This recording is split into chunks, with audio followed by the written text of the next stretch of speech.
sebanyak 938,9 juta rupiah untuk keperluan istri, meliputi uang bulanan 25 hingga 30 juta rupiah. Oke, kembali lagi di Bikini alias berita terkini. Dan beberapa hari belakangan ya, timeline gue tuh memang sangat-sangat dipenuhi sama yang namanya Syahrul Yassin Limpo. Ini beritanya soal gimana ini ya, si doi ini diduga ya, ingat masih diduga karena belum ada putusan kan dari hakim ya. Jadi gue sebenarnya tidak menuduh dia korup gitu ya. Intinya mah sebenarnya beritanya itu soal seberapa serunya soal doi yang muncul belakangan ini, gimana soal si Limpo ini diduga tuh membuang-buang uangnya pakai uang yang diduga dari hasil korupsi. Nah, lagi-lagi diduga. Yang menurut saksi-saksi uangnya itu dipakai katanya ke sesuatu yang gue sampai cukup garuk-garuk kepala. Kocak banget. Ini menurut gue adalah definisi dari korupsi goblok namanya. Tapi sebelum ke komedinya ya, gue kasih tahu dulu siapa Bapak Syahrul Yassin Limpo ini. Jadi doi ini adalah Menteri Pertanian di periode 2019 sampai 2024 harusnya. Dan gue baca dari kompas.com lewat laporan dari masyarakat ke KPK, Syahrul Yassin Limpo ini diselidiki sama KPK atas dugaan 3 klaster dugaan korupsi di Kementan. Yang pertama kayaknya adalah penyalahgunaan surat pertanggungjawaban keuangan negara, terus jual beli jabatan alias orang dalam gitu biar pada menjabat, sama dugaan penerimaan gratifikasi alias terima-terima barang dan jasa dari orang-orang. Menurut Wakil Ketua KPK, Johanis Tanak, dugaan korupsinya itu bermula katanya saat Pak Syahrul ini bikin kebijakan terkait pungutan maupun setoran sejak 2020. Setoran yang dimaksud ini adalah buat setiap mereka yang menjabat di internal Kementan itu harus nyetor tiap bulan buat menuhin kebutuhan pribadi Pak Syahrul. Buat beli biore, odol, atau mungkin makan ayam goreng di Amerika ya kan. Yang bertugas untuk mengumpulkan setoran ini menurut Johanis, Wakil KPK, itu adalah Kasdi Subagiono sebagai Dirjen Perkebunan 2020 dan Muhammad Hatta yang langsung dilantik sebagai Direktur Alat dan Mesin Pertanian yang emang katanya salah satu orang kepercayaan Pak Syahrul. Yang langsung ngelantik doi itu setelah Pak Syahrul itu jadi Kementan. Ini anggapannya kayak winger gitu ya kalau di tim bola ya. Nah, 2 orang ini nih yang ngumpulin dari pejabat-pejabat eselon 1 dan 2 dari Kementan. Mulai dari Direktur Jenderal, Kepala Badan, sampai Sekretaris di setiap pejabat eselon 1. Setoran itu bisa duit tunai, transfer, sampai gratifikasi barang jasa bisa atau bisa dibayar pakai GoPay, ShopeePay, atau QRIS lah ya. Dan di dalam dakwaan pada tanggal 28 Februari 2024, konsep Pak Syahrul dalam dugaan korupsi ini sebenarnya juga menarik. Dia tuh narikin 20% sebagai jatah yang mesti disetorin dari anggaran yang udah dibengkakin sama masing-masing sekretariat, direktorat di Kementan RI. Terus kalau misalnya kagak nyetor ini setoran, katanya orang-orang itu bakal dipindah tugaskan, dimutasi, atau jadi kagak ada kerjaan alias non-job, atau ya maksa orang itu buat mengundurkan diri kalau memang tidak menurut dengan tuntutan 20% itu. Yang emang kayaknya fakta umum yang sering terjadi di beberapa tempat di negara ini biasanya, alias keputusan sewenang-wenang pemegang jabatan tinggi ke para bawahan-bawahannya. Alasan ini juga yang memang akhirnya jadi rahasia umum yang tidak disuarakan sama orang-orang di Kementan sebelum akhirnya kebongkar di persidangan kali ini. Dan setorannya itu biasanya nyampe 100 juta per bulan cash, itu belum barang lain dan jasa. Dan total 4 tahun selama menjabat katanya itu udah nyampe ke 44 miliar duit yang didapatkan. Yang terdiri dari barang, jasa, dan duit cash. Terus ada cerita menarik soal ancaman ini ya, soal ancaman kepada para bawahannya ini. Gue baca di Tirto ya, ada orang namanya Momon Rusmono yang tahun 2020 tuh pernah nemenin kunjungan kerja Pak Syahrul ke Pandeglang. Terus si Momon ini kagak bisa memenuhi permintaan Pak Syahrul buat urusan setoran yang sudah ditugaskan ke dia. Dia tuh langsung pindah mobil. Yang awalnya dia tuh satu mobil sama Pak Syahrul, itu tiba-tiba dia pindah keluar ke mobil lain. Ya, jadi ngambek Pak Syahrul sama Pak Momon. Mon gimana sih lu Mon gitu kan? Keluar kau. Nah, keluar dia si Momon kan. Makanya jabatannya diganti sama Kasdi dan si Kasdi dapat promosi jadi Sekjen Kementan gantiin Pak Momon. Nah, kira-kira itu berapa cerita-cerita menariknya. Jadi modelan korupsinya tuh lebih kepada malakin anak buah sama gelembungin anggaran buat duitnya bisa dikasih ke dia. Sama ya dari vendor-vendor yang menang biasanya. Ini kata Kompas.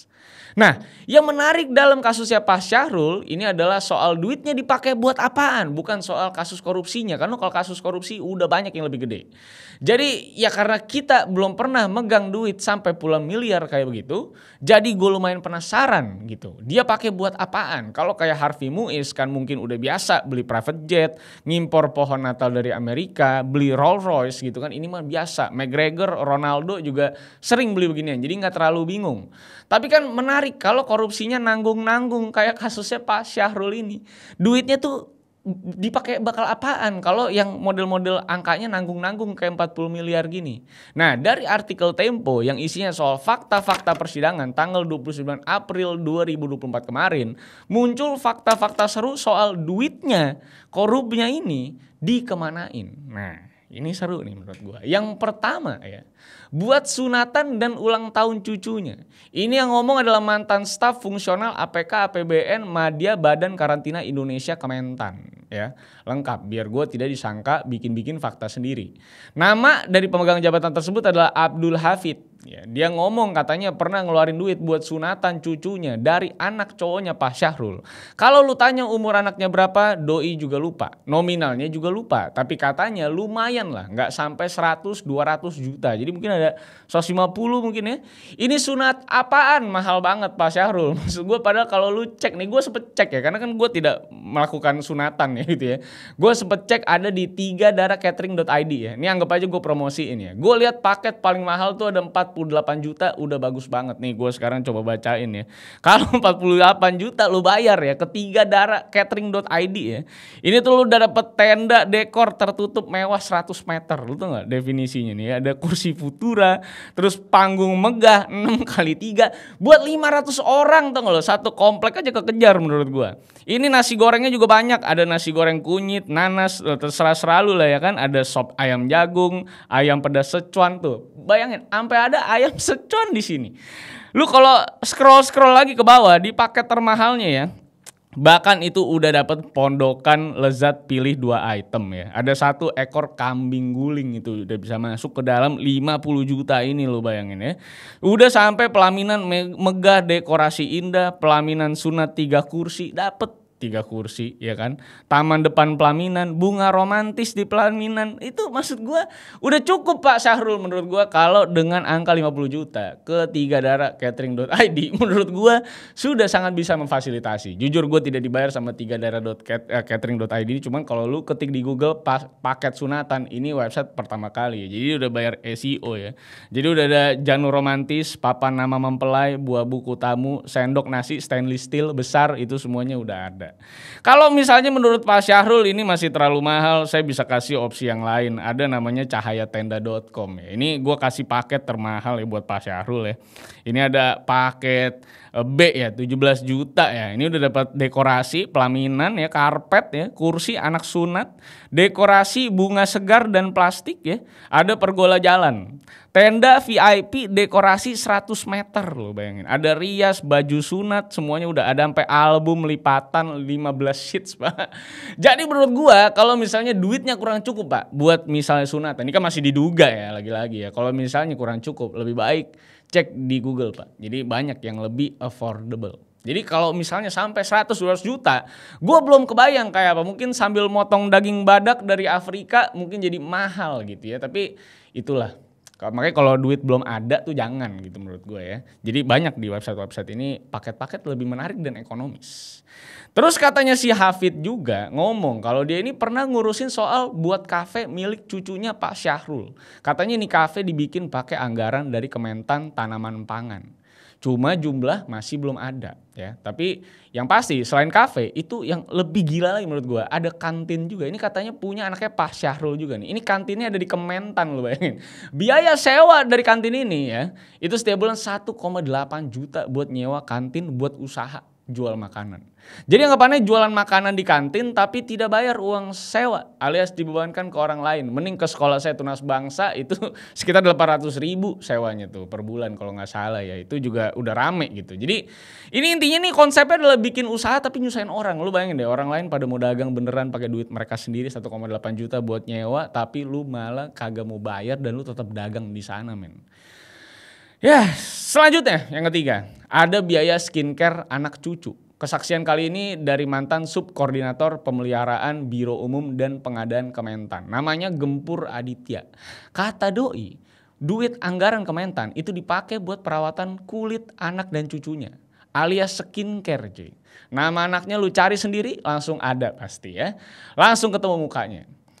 Gue gak mau mention di sini, jadi lu cari sendiri. Nah, kata si Gempur, terakhir tuh total 50 juta sampai 17 juta sekitaran segitulah, rutin katanya juga skincare ya kan. Padahal kalau lu cek di Shopee, ini pakai skincare Wardah, ada yang 200 ribuan udah sepaket, udah dapat 6 item pasti bersinar. Orang nama paketnya juga adalah lightening, menurut gue udah cukup menurut gue ya. Jadi kalau 17 sampai 50 juta, mungkin ini gue rasa dia pakai masker emas yang didik dari tambang-tambang di Kongo ya, biar mungkin lebih cerah lagi gitu, perlu ada darah-darah Kongo gitu kayaknya biar dia tuh terlihat cerah gitu ya. Kan karena kita nggak tahu, namanya juga kita kan nggak kaya banget, jadi kita nggak tahu skincare smile itu apa gitu kan. Terus lu coba cek lagi, habis itu cross check lagi ke anaknya tuh yang kayak gimana gitu. Nah selain itu ya, selain skincare, selain sunatan, selain bayar kafe, ada kesaksian juga dari Muhammad Yunus. Jabatannya tuh staf Biro Umum Pengadaan Kementan. Yang ngomong ini tiap hari katanya dia kudu ngurus 3 juta per hari buat makan online-nya Pak Syahrul dan keluarga sama laundry. Kadang tiap hari bisa 3 juta. Kadang kalau tergantung habisnya kata dia. Gue bingung juga apa di rumahnya memang tidak ada tukang cuci, nggak ada mesin cuci atau kayak gimana. Ya dibanding menurut gue dipakai buat beli skincare sampai 50 juta gitu ya, mending buat beli mesin cuci. Dapat lu 6, bahkan bisa sambil buka laundry coin menurut gue. Itu udah bisa dapat Samsung tuh malah ya. Terus dia ini kalau lihat orang miskin makan 100 ribu sehari aja udah susah. Kalau kita lihat dia 3 juta buat makan tiap hari online, ini kalau gue cek ya, itu mie gacoan tuh paket gacoan Fast B aja harganya 41 ribu, udah isi mie gacoan, undang rambutan sama es Milo ya. Jadi kalau lu beliin itu 3 juta makan online setiap hari Pak Syahrul, itu dipakai buat beli paket mie gacoan itu dapat 73 porsi tiap hari. Kalau dikali sebulan jadi 2.000 mie gacoan. Lu kalau kali setahun ya udah bisa bikin mie gacoan inflasi, bahkan mungkin bisa bikin franchise sendiri. Bahkan orang-orang di jalan bisa makan mie gacoan gratis karena setiap bulan lo ada 2.000 mie gacoan dibagi-bagi sama Pak Syahrul, lo bayangin. Tentu memang 3 juta gak ada masalah kalau lu beneran kaya dari hasil kerja halal. Kalau begini kan sebenarnya menurut gua malu banget ya. Kenapa lo harus pakai duit korup hanya untuk makan online gitu ya? Cukup aneh memang. Terus ada tagihan kacamata sama parfum juga. Ini yang ngomong masih Yunus juga nih. Dia katanya sering dimintain sama ex ajudan Pak Syahrul namanya Panji Haryanto. Si Yunus ini katanya sering dimintain duit buat bayar tagihan kacamata sama parfum. Kacamata buat baca atau buat gaya tentunya tidak ada yang bisa mendefinisikan. Tapi memang kacamatanya Pak Syahrul ini gua akui lah. Bagus-bagus memang kalau lo lihat. Tapi untuk urusan kacamata sama parfum ini katanya tidak tiap bulan, tapi sesuai kebutuhan aja. Kalau parfum katanya sekitar 5 jutaan. Parfum Hermes aja gue cek kayaknya sekitar 2 jutaan. Jadi gue nggak tahu dia pakai parfum apaan. Padahal sebenarnya kalau emang nggak ada duit ya, mau buat beli parfum, menurut gue beli parfum ya biang parfum tuh cuma 6.000 ya di Tokopedia ya. Itu bisa lu masukin ke shop kalau shop lu kurang wangi ya. Itu bahkan 6.000 tuh katanya udah wanginya tuh Egner Blue Emotion ya. Itu udah cukup mahal tuh Egner tuh. Jadi kalau dicampur air aja bisa setahun tuh bisa satu kabinet pakai parfum yang sama. Kalau misalnya pakai biang itu sebenarnya ya. Jadi sebenarnya memang banyak sekali nih pengeluaran-pengeluaran Pak Syahrul yang agak di luar nalar ya. Kenapa harus pakai duit korup gitu menurut gua? Kenapa gak dibeliin sesuatu yang berbentuk dan kita tuh lebih heboh kalau melihat angka dan barang yang dibelikan sama Pak Syahrul gitu. Ini kan lagi-lagi masih diduga Pak Syahrul bisa aja tidak bersalah loh ini ya. Nah, selain itu juga ada cicilan Alphard. Itu jumlahnya katanya 43 juta cicilan tiap bulan. Dan ini dibebankan juga ke orang-orang yang kudu bayar setoran ke Pak Syahrul. Permaksudan gue mah ya lunas lah setidaknya kan. Namanya juga udah korup masa nyicil kan. Sekarang terus gimana kan gak bisa nyicil lagi jadinya. Lagian juga kalau dibanding nyicil ya, mending beli Brio menurut gua. Bangsa 4-5 kali lunas itu mobilnya dengan 43 juta itu. Dibanding beli Alphard. Lagian kan menurut gua udah ada mobil dinas gitu kan. Udah gitu katanya dia juga beli lukisannya Sujiwo Tejo sekitar 200 jutaan. Yang gua gak ngerti bakal apaan. Karena memang isu-isunya kan lukisan tuh banyak sekali dijadikan tempat cuci uang gitu ya. Gitu kan ya kira-kira ya. Dan menurut gua 200 jutaan kalau lu tambah 300 jutaan lagi. Ini 200 sampai 300 jutaan lagi. Lu tuh bisa beli lukisannya Pak SBY. Judulnya tuh Kabut Pagi di Dusun Sunyi. Harganya 510 juta men. Menang men. Kemarin ada orang yang beli lukisan Pak SBY ini. Jadi menurut gua harusnya punya Pak SBY gitu kan. Tanggung gitu. Sekalian aja gitu kan. Ya sebenarnya itulah dia fakta-fakta. Sebenarnya masih banyak fakta-fakta minornya. Kemanain duitnya, diapain duitnya, diduga, ini masih diduga ya. Dan gue gak nyangka juga sudah sampai pada ranah yang memang sangat remeh-temeh sekali untuk urusan korupsi-korupsi di negara ini. Jadi gue tidak bisa juga berkata apa-apa karena biasanya kan beli rumah, beli HP, ini mah beli yang aneh-aneh, gak ada bentuknya gitu. Nah itu gue sudah breakdown apa saja yang dikorup sama Pak Syahrul ya. Diduga dikorupsi oleh Pak Syahrul ya kan, karena persidangan belum selesai. Jadi kita harus bisa berpikir jangan suujon lah. Mungkin aja Pak Syahrul praduga tidak bersalah, betul sekali ya. Tapi ya kalau memang tidak bersalah, ya ini gue udah kasih beberapa rules ya untuk beberapa budget tadi. Mungkin Pak Syahrul bisa mencoba mulai mengimplementasikan ya.